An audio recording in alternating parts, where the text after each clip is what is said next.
this is Sean Holmes, originally from Lowestoft, now based in Norwich. Run a small team called Holmes Racing, a father and son team. Began racing by accident, really. It's a gentleman friend of mine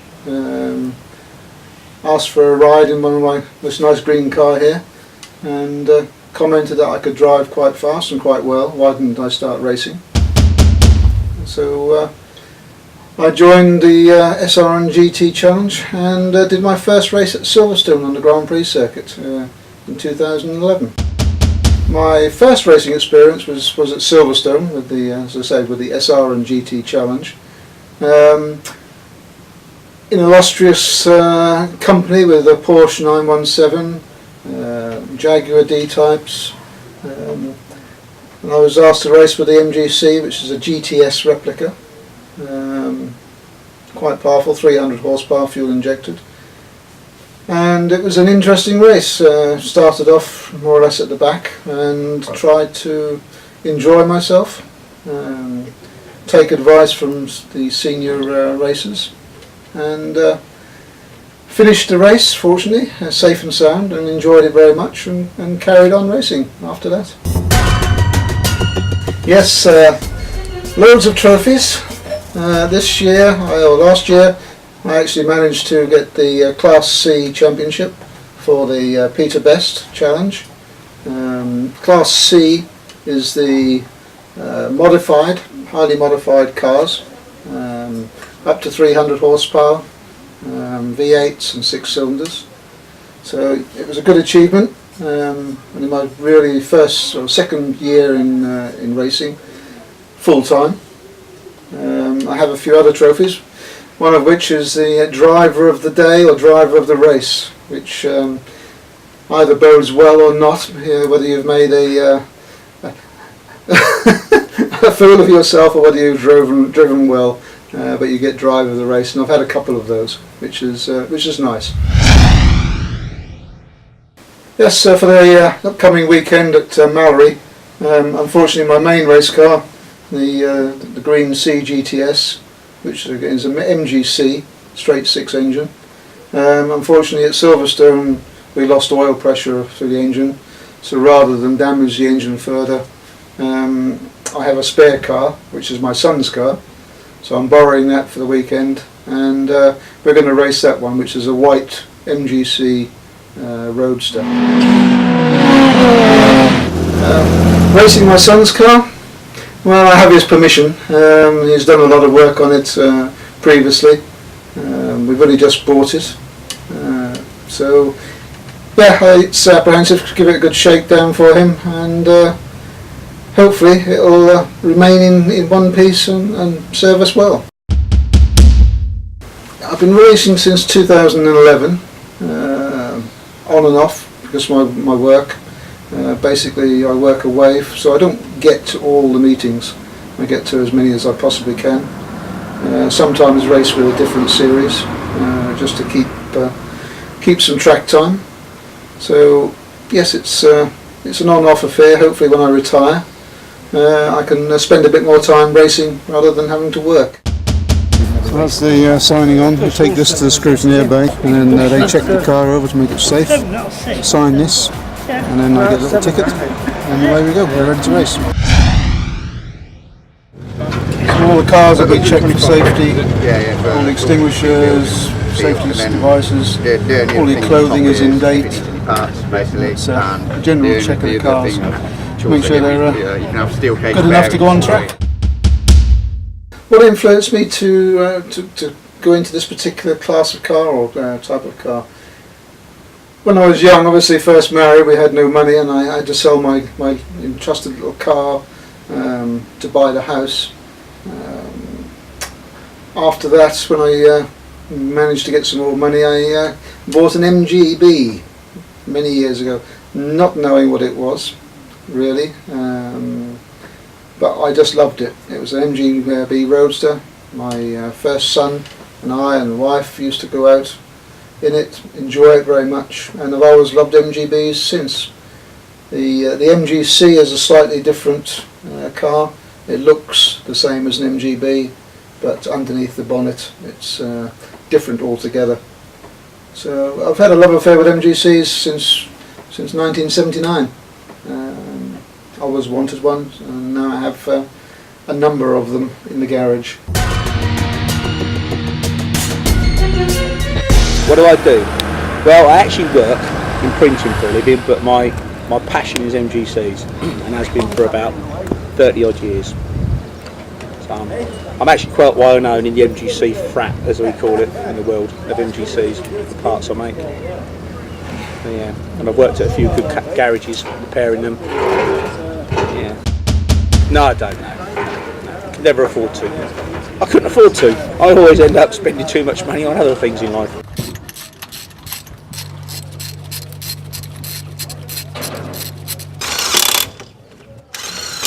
I met Sean about 5 or 6 years ago. He came to my house with Connor and bought some parts off me, and he was quite amazed at the amount of spares I had in the house. Well, I'm a bachelor. I was living as a bachelor, so I just built a house up with car parts and garages full of it everywhere. He was quite surprised by what I had in the house, and we just became buddies over things. Yeah, so that's the love of the cars. That's what it's all about. The friendship, the comradeship. Yeah, it's good. The back brakes were binding on the car and that, so maybe they just slightly seized up, or somebody adjusted them, over-adjusted them, and they just needed releasing. So that's what I used to do for a living. I used to do that for a living, just to repair cars, those. And I've been around those for 30 years now, so I think I know what I'm doing. I think.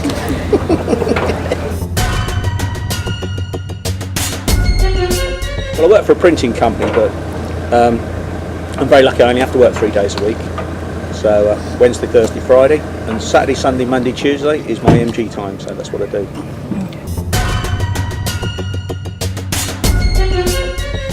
I go and see a lot of suppliers and people who I get stuff made, who make stuff for me, or I'm always trying and tidy up one of my garages with all the stuff I've got laying in there. It's a bit manic.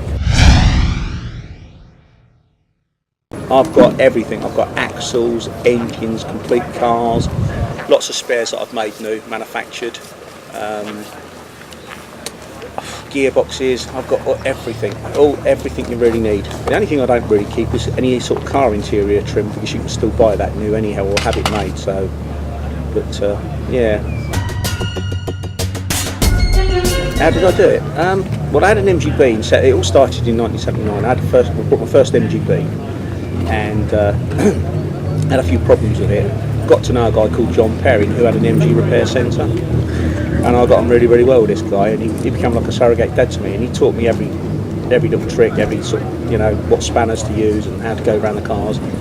But the good thing about John was he knew the right people, and if you don't know the right people, you don't get anywhere. So that's why I've been quite fortunate. He was sort of the guy who put me on the path.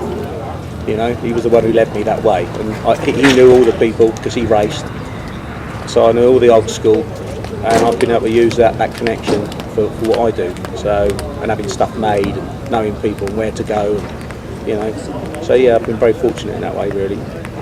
Sadly John passed away this year, but yeah, he was a really, really good, proper old school. Bit eccentric, but I like that. Other side, car safe, yeah, cool. I don't think the engine's that much up to much.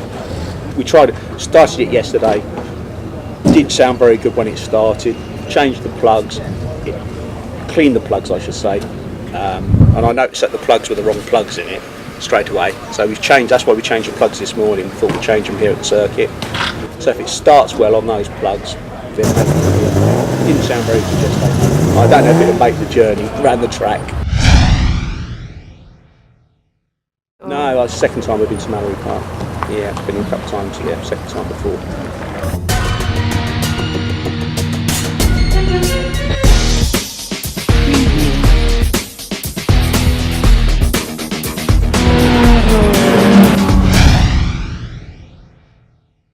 I've been a marshal for about 10 years now.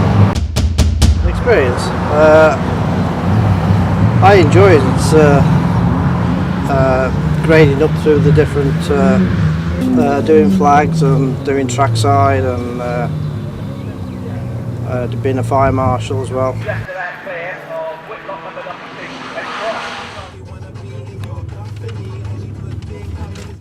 This is not my permanent job. I volunteer to do this at weekends when I can. The green flag we use at the start of a session. First lap on practice we show a green flag, and it is shown on the lap before the start of the race. And if there's an incident on the track lower down and they are showing a yellow flag, I show the green flag to show the competitors that the track is clear from this point on. This is shown if there's an incident just past this post. I show the yellow flag, which warns competitors there to slow down. There could be something dangerous on the track, or there's been an incident. If there's the track is a car stranded on the track, or there's marshals working on the car, the driver's trying to get out of the car, there's two yellow flags which should be waved at the same time. Blue flag is it's an overtaking flag. If there is a competitor about to be overtaken, or a driver's coming up close behind him, it is a stationary blue flag. If the driver is overtaking, then it is waved. The white flag is shown if there is a slow moving vehicle on the track, or a breakdown vehicle or rescue unit. It's to warn drivers that that sort of vehicle is moving slowly on the track. This is shown if there is a change in the track surface. If there is oil on the track, we show it. If there is debris on the track, which could cause the driver to swerve or anything, we show this flag. The red flag, which we don't like to show very much, this is the race has been stopped because usually a vehicle in a dangerous position, and or there's been an incident and this brings the race to a stop.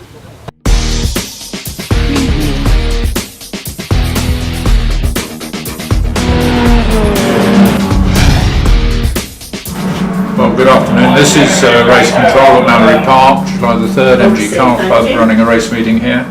Currently out on circuit is the Peter Best Insurance Challenge, and the race has now been underway for some 10 minutes or so.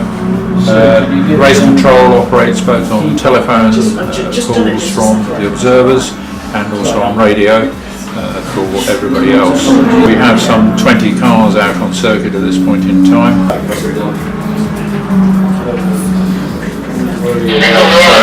So, as you can hear, the radio calls coming in from observers recording various incidents. It's a high pressure situation. We've just had a major incident with one driver being taken to the hospital, and as usual the team here reacted immediately, and everything should be okay. You have the timekeeping office. All of the cars out on circuit have a transponder which triggers across the start-finish line to identify them, and they are producing lap by lap, second by second, up-to-date information, and at the end of the race will produce a result sheet for us which, when verified, will be issued to the competitors, and in the case of championships is used to decide the allocation of the points for the overall championship year. Mgc Car Club's running some 9 races here over this day, today, Sunday, and fortunately the weather's fine, so why don't you come and join us sometime? Paddock attention paddock. Competitors for the Keep GTS Race 4 to the assembly area now, please. That's competitors for the Keep GTS Race 4 to the assembly area now. Thank you.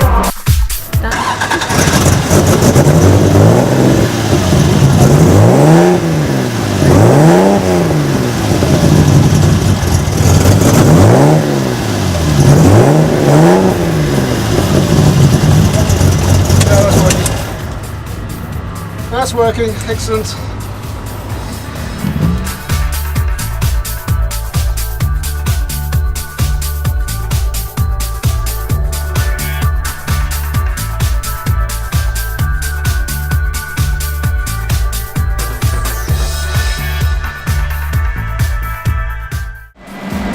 No oil!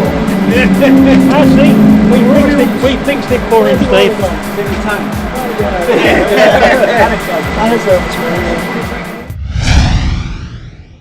No brakes.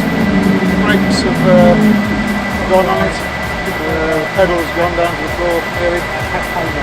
So in safety we just come in, keep out of the way of everybody else. Nothing we can do. So that's the end of the day, unfortunately. That's racing for us. Okay, basically you have several safety devices on the car. First thing is obviously your electrics. Switch your electrics on. That's an isolator. See the bit of wire that holds it. If, heaven forbid, there's an accident, that the steward can stop the electrical circuits by pulling the outside handle. That will cut off all electrics. We have a oil temperature gauge, which is important to make sure that the oil temperature remains within its parameters. Water temperature, again, make sure that we don't lose water and cook the engine. Oil pressure. This car, obviously, we've lost oil pressure, but normally it would be running around about 60 psi. The steering wheel comes off in your hand. You have to get out quickly. You're supposed to be able to get out of this car within 5 seconds of an accident. We have a full harness, safety harness, which is a 4-point harness. Again, it's all checked to be in date by the FIA. It's checked at every meeting, so the scrutineers will check the harness to make sure it's secure, it's in date, and it's appropriate for the racing that you're doing. Inside we also have the crash bar or the roll cage. This is a welded and bolted in roll cage. If the car should turn over, the structural integrity of this will stop the car being crushed onto the driver.